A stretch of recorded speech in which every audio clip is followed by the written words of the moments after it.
como que você está sentindo depois da lei do início do ano, a retirada do celular? Como que os alunos estão se portando ali sem o celular?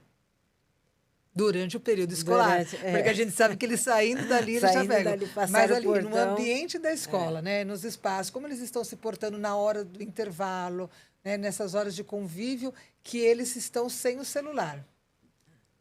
Eles estão conversando, né, durante o período. Eles conversam mais,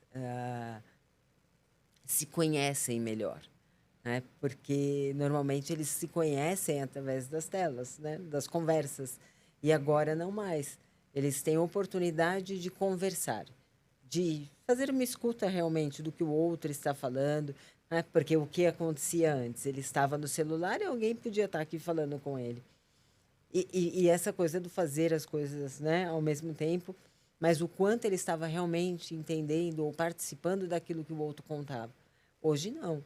Hoje eles têm uma atenção total quando eles estão conversando, e isso é um ponto importante. E os próprios alunos disseram isso. Nós sentimos um movimento maior de tranquilidade nesses espaços de convívio, a sala de aula. Existe maior atenção por parte dos alunos, sem dúvida. Os alunos hoje têm um cuidado, né, maior com o que eles estão fazendo dentro do espaço, quando até usam o Chrome como um instrumento ali para aprendizagem, que os professores usam a tecnologia. Eles sabem que tem que usar só dentro dos limites, né? Que são as abas ali que os professores pedem para eles usarem, que não é para ficar nos intervalos de aula com o Chrome aberto, ou numa outra aula que o professor não solicitou o Chrome, abrir o Chrome, porque também é um outro recurso. Né? Eles são muito espertos. Então, quando você abre ali o Wi-Fi, você vê quantos alunos estão no Wi-Fi. Só que eles não estão no celular. E a gente tem um cuidado com isso. Eles vão manobrando. Sim. Eles abrem o WhatsApp ou alguma rede social ali, né, no Chromebook, nos computadores.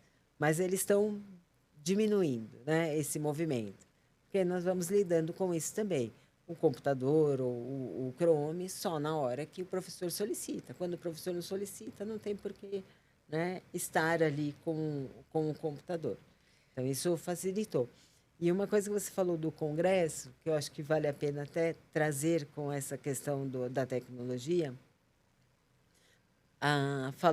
participei também de uma mesa que tinha pediatra, uma juíza, e teve uma fala que foi muito interessante. As pessoas têm muito receio de pegar no celular dos filhos, porque dizem que vão invadir a privacidade deles. E ela diz que não é uma invasão de privacidade, porque tudo que ele está fazendo está aberto ao público, só não está aberto aos pais. Né? Então, não é uma invasão de privacidade. E a gente tem, sim, que acompanhar, que olhar.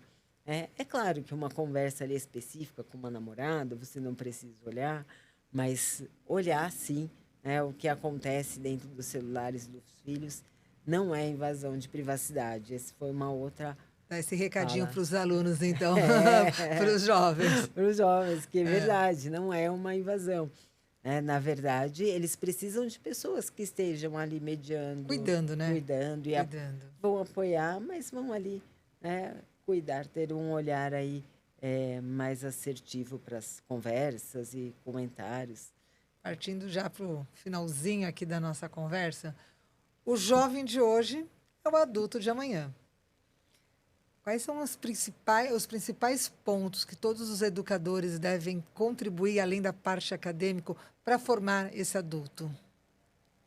As questões realmente socioemocionais, né? Nós temos que dar essa oportunidade, desenvolver e dar todas as ferramentas possíveis para os nossos alunos, tanto na parte acadêmica quanto na questão socioemocional. Então, ensinar ali, né, trabalhar com atitudes de perseverança, de otimismo, de frustração no seu dia a dia, no desenvolvimento ali de suas habilidades, é fundamental. Que a escola esteja fazendo isso e a família também.